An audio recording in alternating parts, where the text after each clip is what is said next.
오늘 새벽에도 하나님의 은혜가 저와 여러분에게 함께하기를 기원합니다. 대제사장들과 서기관들이 산헤드린 공회에서 예수님의 그 말꼬리를 붙잡고 신성 모독자라고 단정합니다. 그러나 전에도 말씀드렸다시피 백성들이 워낙 예수님을 따르니까 혹시라도 자기들의 손으로 죽였다가 듣게 될 원망을 피하기 위해서 로마의 총독 본디오 빌라도에게 보냅니다. 자기들의 손이 아니라 로마의 손을 빌어서 죽이려고 한 겁니다. 1절 말씀 보시면 무리가 다 일어나 예수를 빌라도에게 끌고 가서 고발하여 이르되 우리가 이 사람을 보매 우리 백성을 미혹하고 가이사에게 세금 바치는 것을 금하며 자칭 왕 그리스도라 하더이다 하니. 이전에 재판할 때에는 세금에 대해서 아무 말도 하지 않았습니다. 게다가 예수님께서는 세금 바치는 것을 금하지도 않으셨습니다. 그런데 이렇게 하지 않은 말을 하는 이유는 로마 법정에서 처벌받게 하기 위해서입니다. 하지만 산헤드린 공회에서 예수님의 말꼬리를 붙잡고 신성모독죄로 정한 실제 이유는 마지막에 말했던 그리스도라는 대답 때문입니다. 그리고 이 대답은 로마 법정에서는 전혀 문제가 되지 않았습니다. 그래서 3절에 빌라도가 예수께 물어 이르되 내가 유대인의 왕이냐 대답하여 이르시되 내 말이 옳도다. 빌라도가 대제사장들과 무리에게 이르되 내가 보니 이 사람에게 죄가 없도다 하니. 이렇게 빌라도는 예수님께서 유대인의 왕 그리스도라는 것이 전혀 문제가 되지 않는다라고 판단하였습니다. 이것은 정치적인 문제가 아니라 종교적인 문제라고 판단했기 때문입니다. 그래서 죄가 없다고 하자 이들은 어떻게든 예수님을 죽이려고 5절에 무리가 더욱 강하게 말하되 그가 온 유대에서 가르치고 갈릴리에서부터 시작하여 여기까지 와서 백성을 소동하게 하나이다. 다시 말해 이건 종교적인 문제가 아니라 정치적인 문제가 맞습니다 라고 얘기를 하는 겁니다. 이 말을 듣고 6절 빌라도가 듣고 그가 갈릴리 사람이냐 물어 헤롯의 관할에 속한 줄을 알고 헤롯에게 보내니 그때 헤롯이 예루살렘에 있더라. 이전에 세례 요한을 죽인 헤롯 안디바가 예수님을 보고 싶다고 했었습니다. 마침 예루살렘에 있으니 빌라도가 이 이른 아침에 예수님을 헤롯에게 보냅니다. 판결을 헤롯에게 미룬 겁니다. 8절에 헤롯이 예수를 보고 매우 기뻐하니 이는 그의 소문을 들었으므로 보고자 한지 오래였고 또한 무엇이나 이적 행하심을 볼까 바랐던 연고로라. 그런데 여러 말로 물으나 아무 말도 대답하지 아니하시니 예수님께서 헤롯과 아무 말도 섞지 않으십니다. 그리고 대제사장들과 서기관들이 서서 힘써 고발하더라. 헤롯을 통해서라도 예수님을 죽이려고 한 겁니다. 그러나 헤롯도 빌라도처럼 예수님을 죽일 생각은 없었습니다. 하지만 아무 말도 하지 않으니까 괘씸해서 그런지 11절에 헤롯이 그 군인들과 함께 예수를 업신여기며 희롱하고 빛난 옷을 입혀 빌라도에게 도로 보내니 헤롯과 빌라도가 전에는 원수였으나 당일에 서로 친구가 되니라. 이렇게 해서 다시 빌라도에게 돌아와서 두 번째로 신문을 받습니다. 13절 빌라도가 대제사장들과 관리들과 백성을 불러 모으고 이르되 너희가 이 사람이 백성을 미혹하는 자라 하여 내게 끌고 왔도다. 보라 내가 너희 앞에서 신문하였으되 너희가 고발하는 일에 대하여 이 사람에게서 죄를 찾지 못하였고 헤롯이 또한 그렇게 하여 그를 우리에게 도로 보내었도다. 보라 그가 행한 일에는 죽일 일이 없느니라. 그러므로 때려서 놓겠노라. 죄가 없으면 그냥 풀어줘야 되는데 하도 고발하니까 그러면 때려서 놓겠다고 한 겁니다. 사실 로마의 법은 굉장히 공정하려고 애를 써서 만든 법입니다. 그래서 정말 법대로 한다면 이럴 수가 없습니다. 이 말은 법을 집행하는 사람에 따라 아무리 공정하려고 만든 이 법이라 할지라도 공정할 수도 있고 불이할 수도 있다는 것입니다. 모든 도구가 다 그렇지요. 결국은 사람에게 달린 것입니다. 사람이 정의롭게 쓰면 정의의 도구가 되지만 불의하게 쓰면 얼마든지 불의의 도구가 됩니다.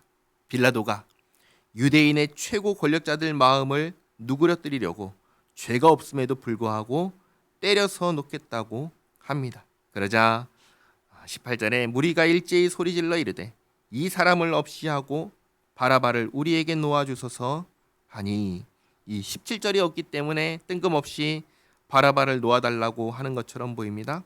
성경책 맨 밑에 보면은 각주가 있는데 어떤 사본에는 17절에 명절을 당하면 반드시 한 사람을 놓아주더라가 있음이라고 이제 밑에 있을 것입니다.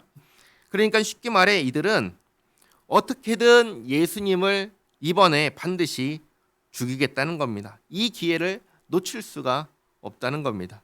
그런데 그러면서 누구를 대신 풀어달라고 합니까? 바라바를 풀어달라고 하죠. 바라바는 어떤 사람입니까? 19절에 보시면 이 바라바는 성중에서 일어난 밀란과 살인으로 말미암아 옥에 갇힌 자라라. 바라바를 풀어달라고 하는 사람들은 누굽니까? 대제사장들입니다. 서기관들입니다.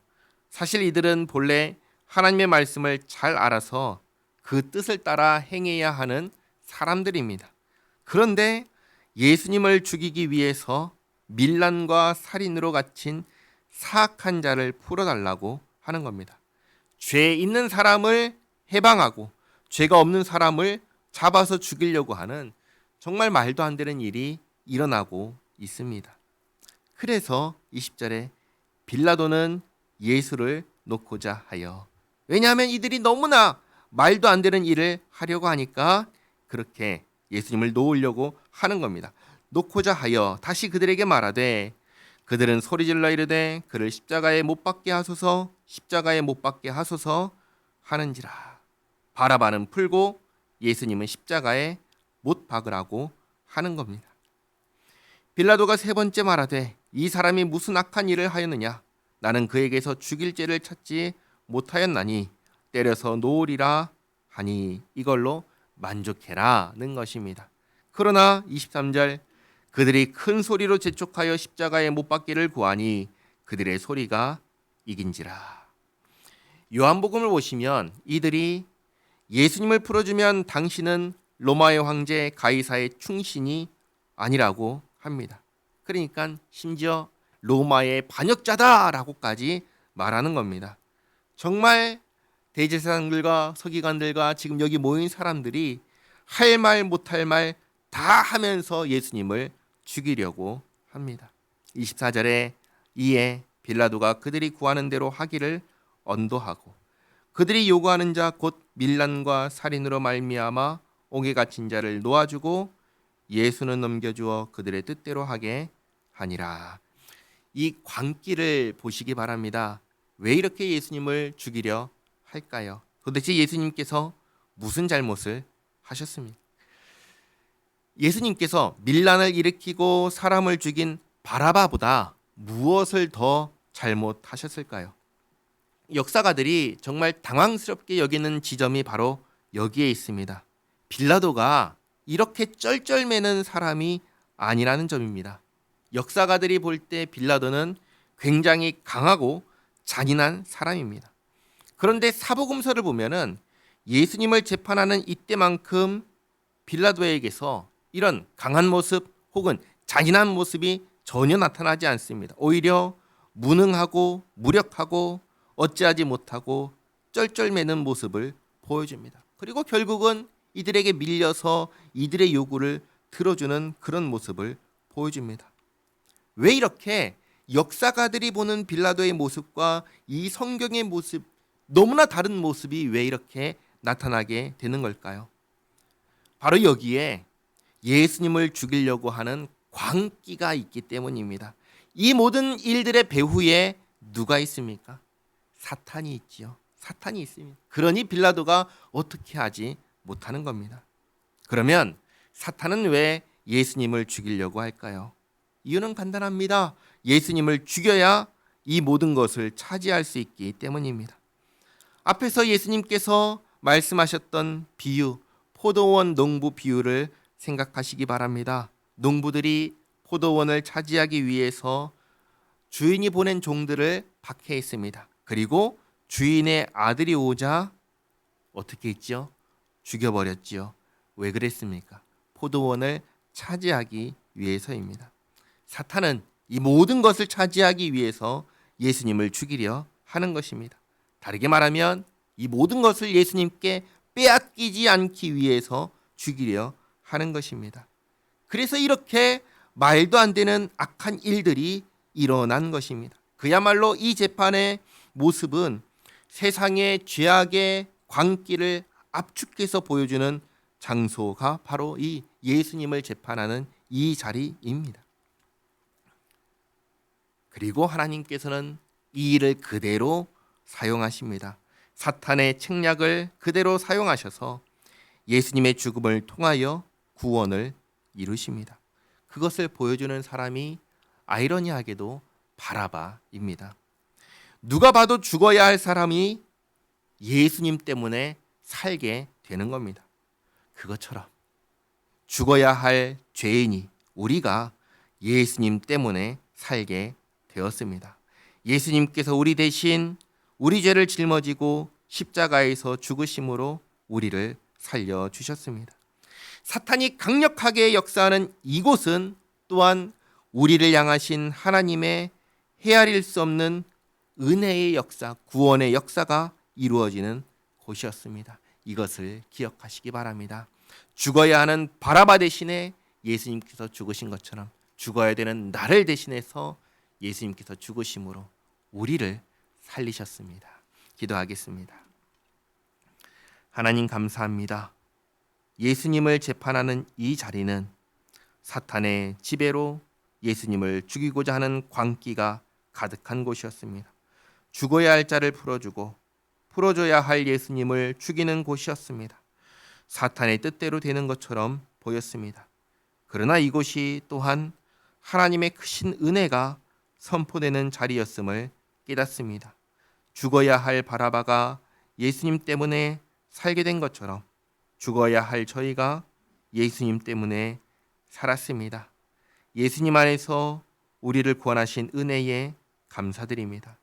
주님의 사랑과 은혜를 더욱 깊이 깨닫고 감사하며 주님의 영광을 위해 살아가는 저희 모두가 되게 하옵소서. 예수님의 이름으로 기도하옵나이다. 아멘.